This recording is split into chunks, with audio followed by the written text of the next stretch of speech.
this is my third year in Portsmouth High School.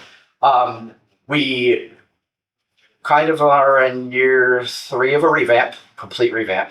So what we've been able to do in this short amount of time is what I'm going to go over today, and then, go over any curriculum changes or anything that we might be able to follow through on. So in terms of the new, okay, well, first, let me start with this. So just to give you a little kind of preview and stuff of what we've been working on and kind of what our films look like, we put together this demo reel just to showcase exactly what we have so everyone kind of gets it. Introducing the digital video program at Portsmouth High School.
WPHS Live. So it's just kind of a rundown of everything that we've kind of gone through.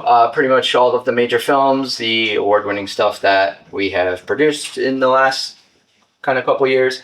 And it really showcases the ability and the work that the students were able to do. Which is really kind of the main thing that I wanted to focus on, is a lot of the student-driven work that previously just was not completed in the program prior to me getting there. So a little about me. I've been the digital media and film teacher at Portsmouth the last 3 years. Prior to that, I was in the music and film industry for the last 23 years.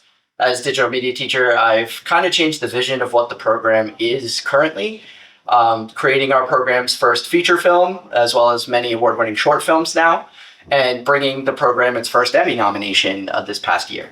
I am a filmmaker, musician, educator, entrepreneur. I've created music independently for a sync licensing company, and I've worked with Sprite, HBO, Discovery Plus. My mainstream artist credentials, Mac Miller, Wiz Khalifa. I've done a lot of stuff in the entertainment industry in terms of music and film, and just a little bit about me. Okay. A little bit about our program. So ignore the first part. Okay. There's been many iterations of the curriculum. It's been around since the 90s. I couldn't give you a specific date because I couldn't find a specific date. I was just told the 90s. It started off as just mainly a sports broadcasting club / one class. When it became a RIDE-approved CTE, it had platform 1 through 3 and then the broadcasting class that they used to funnel just sports broadcasting, and that's it. That was primarily the main focus. As time went on, they started just doing kind of sort of films, but there wasn't really any focus on the actual credentialing aspect for the students, which is a RIDE requirement. So before 2022, before I came on, the Adobe certification exam pass rate for the school was under 30%. So out of every class, only 1 to 2 students was passing. There was no emphasis on it whatsoever. The advisory board has gone through 4 different iterations after being completely dissolved about 5 years ago. The film festival has gone through many iterations in the program's history. But before I signed on, the big important component of this is that the school committee was this close. I got hired a week before the vote got pushed through to completely abolish the program altogether. So it was very close in terms of just student buy-in, staff buy-in, actually finding a person who was willing to revamp the program. So just over the last few years, it started off with 4 classes. The previous teacher departed. I took over the program full time. We went on the first field trip in program history. We went to NBC in New York City. We got to tour all of the different sound stages and all of like SNL and Kelly Clarkson, and we got to walk by Lorne Michaels' office. And it was pretty cool. We tried to sneak into SNL because Sydney Sweeney was rehearsing her monologue that day, and we tried to the men's rooms right there. Nope, no dice. Security cops. But we went. So the couple of the scenes from New York that you saw was actually for a vlog that we did for STN Nationals that came in second place our first year submitting. So out of all of the submissions, they decided not to do division, and then we ended up just taking the whole thing for the country, which was great. And we produced our first feature film, Riptide. In 2024, last year, at the tail end of the school year, this has now been 2 years in a row where we've had a 100% pass rate for 2 years straight on the Adobe certification exam. We have then switched to DaVinci because Adobe's too much money. So we currently have that going for us. So Brian is very happy with that little bit of success. Full classroom remodel. The students did submit Riptide for the New England Emmys, at which point we did come second place. Out of, I believe they said 49 different films that were submitted in the student drama category. We did place second place, so we got a nice little nomination from the Academy. And we had our first career day. So Ian Brownhill was there. He came in. We had the cinematographer for the Lakers come in via Zoom. My personal entertainment lawyer came in via Zoom and talked to the kids on how to write contracts and how not to get sued and copyright law. She was handling a very big music case at the time, so she got to kind of give us a little insight without saying names, so it was really good. And we had Dan Phillips, who is now one of our industry partners. He runs Retina Creative Labs in East Providence, Rhode Island. They do a lot of commercial work, brand deals, marketing, and stuff, and now he has a podcast that he shoots there. So he came in and spoke to how to actually shoot a documentary. The other guy accidentally went to Portsmouth, New Hampshire. It was the sound guy for The Marvels, who lives in Tiverton, which is 10 minutes away from the school. Yeah, drove 2 hours to Portsmouth, New Hampshire, walked in and said, I'm here to see Mr. Bailey. And they said, who's that? So he called me and was like, yeah, I went to the wrong Portsmouth. I'm in New Hampshire. I'm probably not going to make it. So that'll be a this year thing. We placed second and multiple nominations for the STN Film Excellence last year. The documentary where you saw the kids doing the roller carts and the wheelchairs, that student is differently disabled, and she actually right now is taking advantage of our new partnership with New England Tech that I'll get into. She just got a full ride, but she shot that documentary and ended up placing second in the country, which is great. And this year, we're sending in a second Emmy submission, and we have now changed to DaVinci Resolve. More on that. But very big key changes. I've already touched on DaVinci. The curriculum, there was none before I got there. So a lot of what I had to do is tail what our CTSO actually aligns with RIDE, to what other film programs are doing throughout the state. This year, we're working on a unified curriculum, so all 10 of our programs just teach the same stuff, and no one has to worry about it. That's the next key detail that we're working on. But the current curriculum that we have has now been taught for 30 years, and it's running perfectly fine. Personalization. Beforehand, students would just come in and be a part of a crew on a film, and the teacher was the star, and the scriptwriter, and the set design, and everything. And he even boasted enough to be his own kind of host for the film festival. Yeah, I got rid of all that. I'm not that pretentious. I don't want to do that. I put everything on the kids. So once they're able to actually choose whatever it is that they're going to do, they take ownership of it. They pick their own roles. We're doing the STN Horror Fest right now, and like the students are going absolutely nuts with it. And they're able to actually move forward and have more fun with it because I gave them complete autonomy to do so. Our new partnership with New England Tech, if you pass our third class called Advanced Cinematography, it now counts for 17 college credits through New England Tech. We have a new dual enrollment partnership with them. We just signed that at the beginning of this year. So far, the one student is taking advantage of it. She did so great her first trimester. They gave her a full ride, and now she can graduate in June and move into her junior year of college because they do trimesters right off the gate, right out. So she's really excited about that. And it's been a lot of different awesome key changes in that. Couple challenges. So I put the poll out and a lot of people responded. Funding has been a major issue. We were a priority sector under RIDE for 2 years, did not get priority sector money. We questioned why. This year we found out we got moved out of priority sector because we're no longer IT. RIDE is creating a new standard called audiovisual. So myself and music production are going to be our own things under the Department of Ed, which explains why they don't know where to put me right now. I currently don't have a department home in the building, so it's just me. This is because of these changes that RIDE is making. It's great because they're valuing our input at the state level about what we want to teach, what we want to bring. We just added drone certification to the CTSO allowment. I can't do it because we live in a no-fly zone, or our school's located in a no-fly zone, so it doesn't really help much. But that's a lot of big thing. Work-based learning has been an issue because that class was cut and there's no more weekly show. A lot of the work-based learning has to come from either our industry partners, career days, field trips, or like commercials, built-in projects, or if the kids volunteer to do our sports broadcasting, they can. That's been a huge issue because students don't want to stay after and volunteer for anything anymore.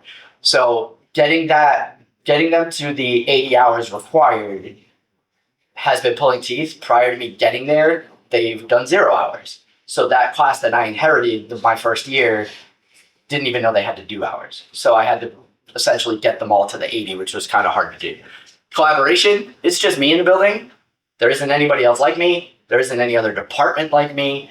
A lot of the teachers in the building only see me as like kids. I mean, I'm sure you see it, kids walking around with cameras and they're just goofing off, but they don't understand the planning and the amount of preparation it takes.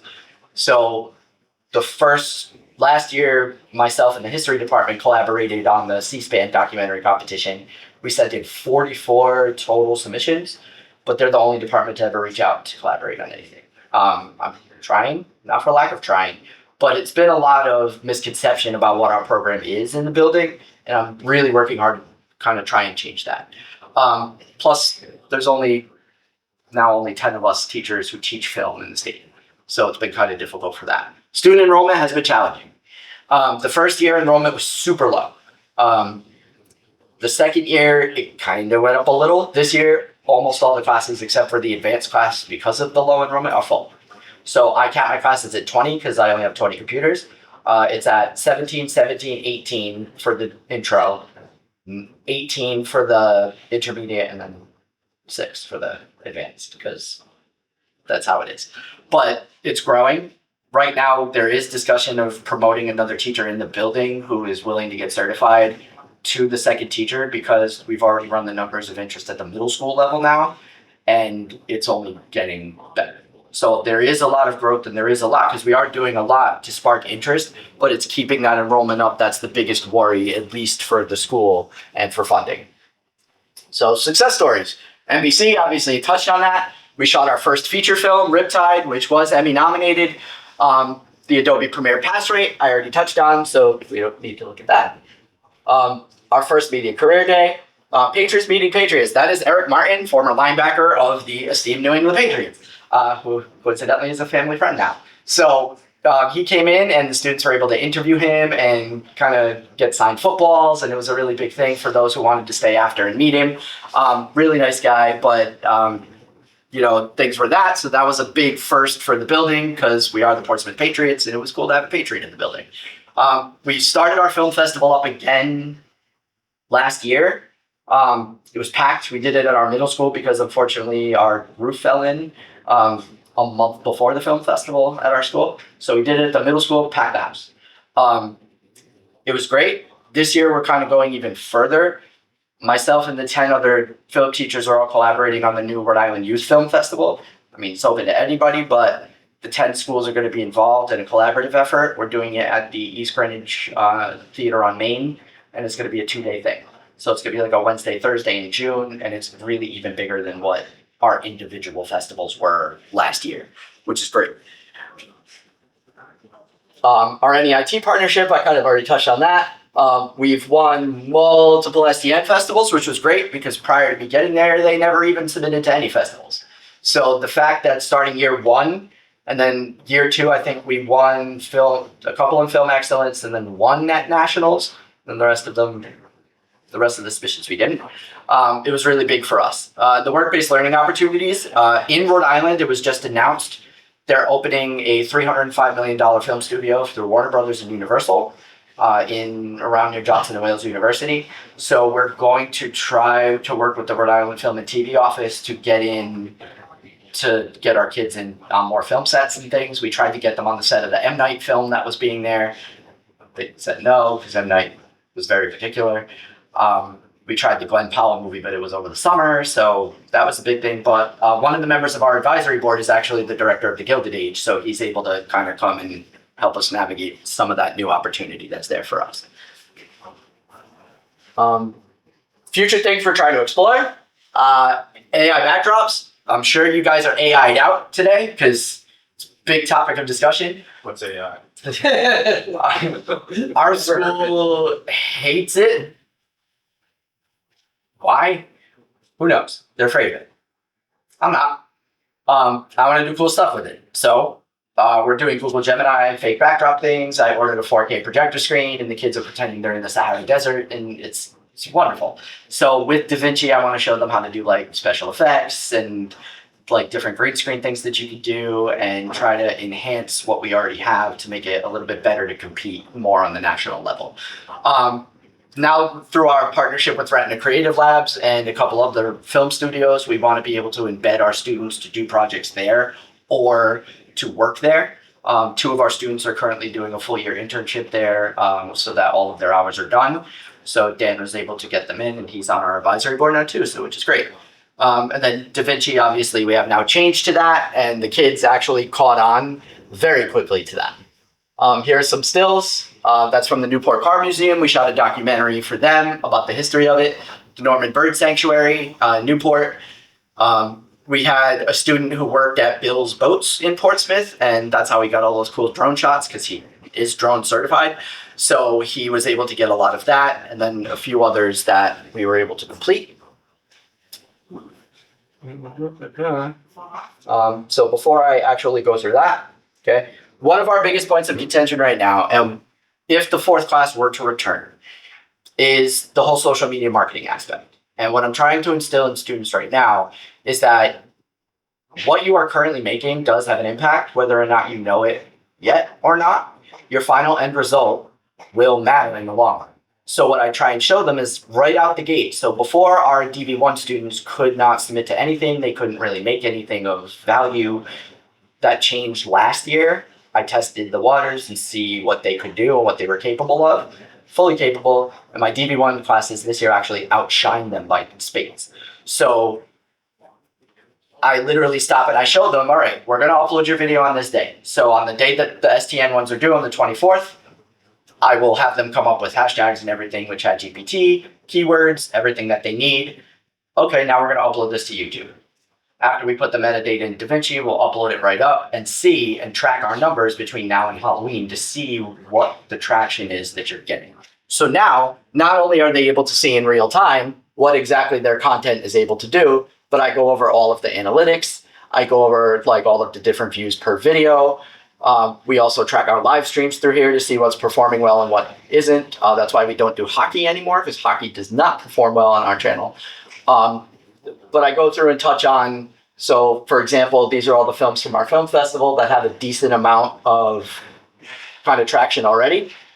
These are all the film excellence ones, so like 172 with a really good amount of engagement, almost 600. So I show them the actual analytics so that they get a feel of, okay, what I'm doing actually matters. And this is what we're working on. So they get a greater sense of what they're doing rather than just taking the class as an elective. A lot of the kids who took it as an elective now don't care. And they don't see it as an elective. They see it as something that actually is gained value. Students every day are, I really wish I joined the program sooner. I wish I could get into this sooner. So everybody from grades, unfortunately, with RIDE's new guidelines, 9 through 12, are able to take the entry-level CTE course. So RIDE has designated 3 new things as like titles. You have your beginners, which anybody can take. You have your, they're calling it middle level, So you can not be in the pathway, still take 1 and 2 if you're committed, but you have to commit by 2 to be a completer in 3. So that's now new as of like a week ago. Because they're finding that, like, even though you weren't designated in the pathway, they were putting kids in the advanced classes, they were getting the credential, but technically they're not part of the program, so they don't need to do work-based learning hours, and it kills the data of the program when reporting. So that has now changed. So anybody could take essentially 1 and 2 as long as it's in the sequential order. But like more often than not, seniors end up in 2 and then get mad that they can't do 3 because of how much fun they've had. So the curriculum definitely helps with that, and a lot of the different things kind of help out with that as well. How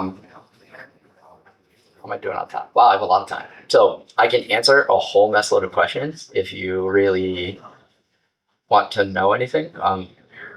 My contact information and the Instagram stuff are on the presentation, but I'm willing to take any questions or anything you guys might want to know, or